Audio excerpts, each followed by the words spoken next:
American politics is a vivid illustration of history textbooks, showing the decline of various past empires. Modern USA is close to a critical number of mistakes in its modest political history. Their misfortune, and everyone else's good fortune, is that the US must make a move, but can no longer make it right. Yet, the US is acting correctly and in its own desired direction. A pity for them, it's too late. It's like a terminally ill cancer patient who starts exercising. They can, but it's pointless now. So, the US is preparing to attack Iran again, and it seems this time it will be a war, not a brief military campaign. This is evidenced by the military forces Washington has amassed in the Strait of Hormuz, the transfer of air forces to islands in Spain and Europe. 3 aircraft carrier groups in the Persian Gulf didn't gather for a parade or a display. This group has assembled for war. Can we say the US is dizzy with success after a successful operation against Maduro in Venezuela? Before we answer, let's clarify the main point. Who exactly is this operation against? And it's not Iran. In this game, Iran, much like Venezuela, is merely expendable material. The US's main objective is victory over China. For China, Iran represents not only $200 billion in investments, but also oil. A lot of oil, which China needs like air, and which Beijing stockpiles.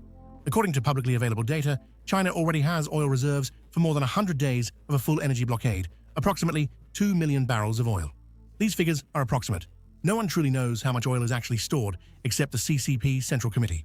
For China, Iran is one of its primary oil suppliers. It is also one of the key logistical hubs for the Belt and Road Initiative. This is China's attempt to replace the US as a trade partner and simultaneously make the world dependent on its economy, including the yuan. China has already lost Venezuelan oil, which the US claimed as its own, and has forfeited hundreds of billions in investments in Caracas. Trump failed to reach an agreement with China and then proceeded to undermine its partners. Fortunately, the US has experience, and China isn't quite so aggressive in defending its assets. This creates a situation where China's partners from third world countries cannot feel secure when under pressure.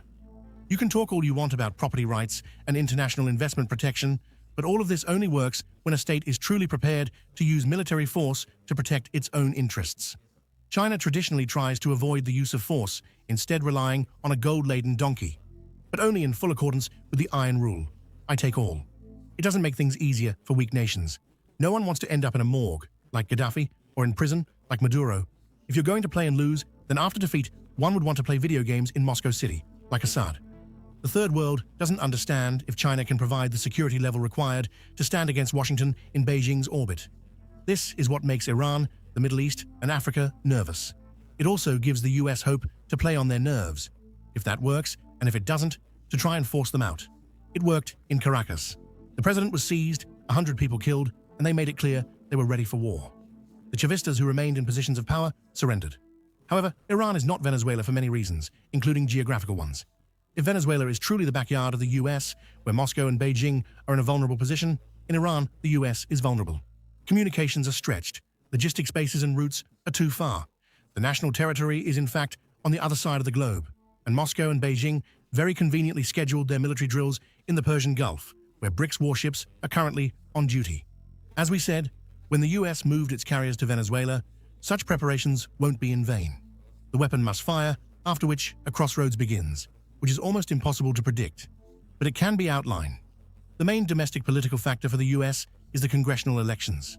Trump cannot afford to get bogged down, because then Republicans would be devoured whole. Donald is already at risk of losing possibly both houses of Congress at once, and in the event of a large-scale war, the outcome would be unpredictable. But the domestic agenda will follow the logic of the external, and the external one is the Iranian Ayatollahs and their allies, meaning us. If the Ayatollah regime survives the first and most devastating blow, which Washington is clearly preparing, Tehran will need to prolong the war for as long as possible. They must strike bases, factories, Iran, Saudi Arabia, the Dushmans, and the Bald Devil. Strike anywhere. The main thing is for it to be painful for the US. And at the same time, it would leave the US no chance to wriggle out, forcing them to commit more and more forces. Essentially, the only strategy for the Persians to win is to lure the US deep into their territory, just as Darius lured Alexander. And in fact, if Darius hadn't been killed by his own satraps, he could have given the Greeks a much harder time.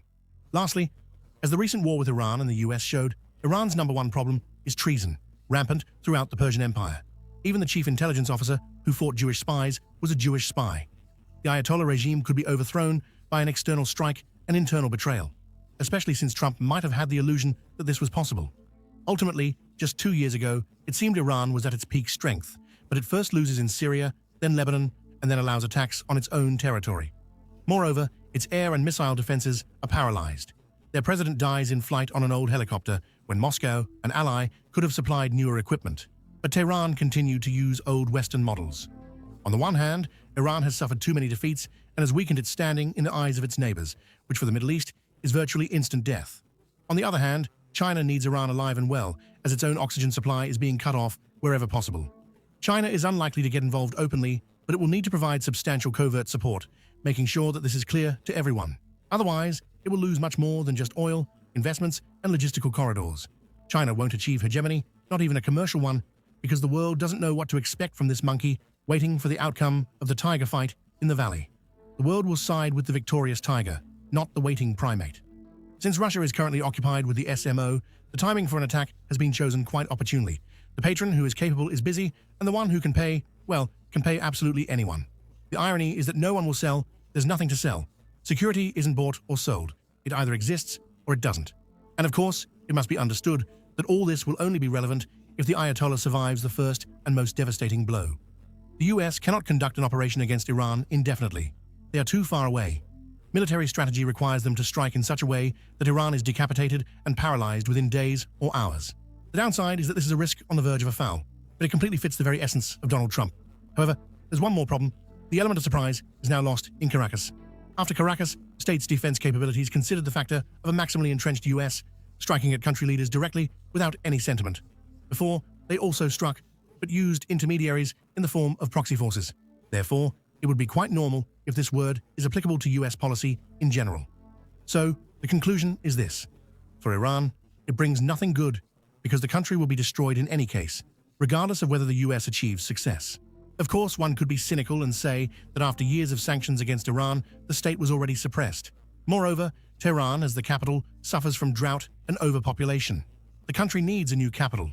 Many factors will work in its favor when Iran starts to recover, but under whose rule and when?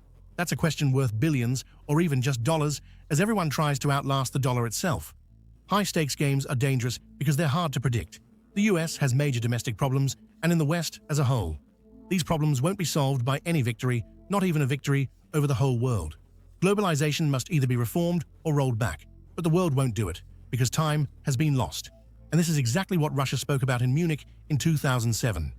As for the Ayatollahs personally and their Islamic revolution in Iran, if they survive the first US strike, the Islamic Republic of Iran will have a chance. But if they are killed by that first strike, if they are betrayed, then we will see Iran in a completely different light. What kind of light and what exactly it will be, no one knows anymore, not even Donald Trump and Vladimir Putin. The understandable and predictable world is dead. In the geopolitical jungle, you cannot afford to sleep, for snakes are all around.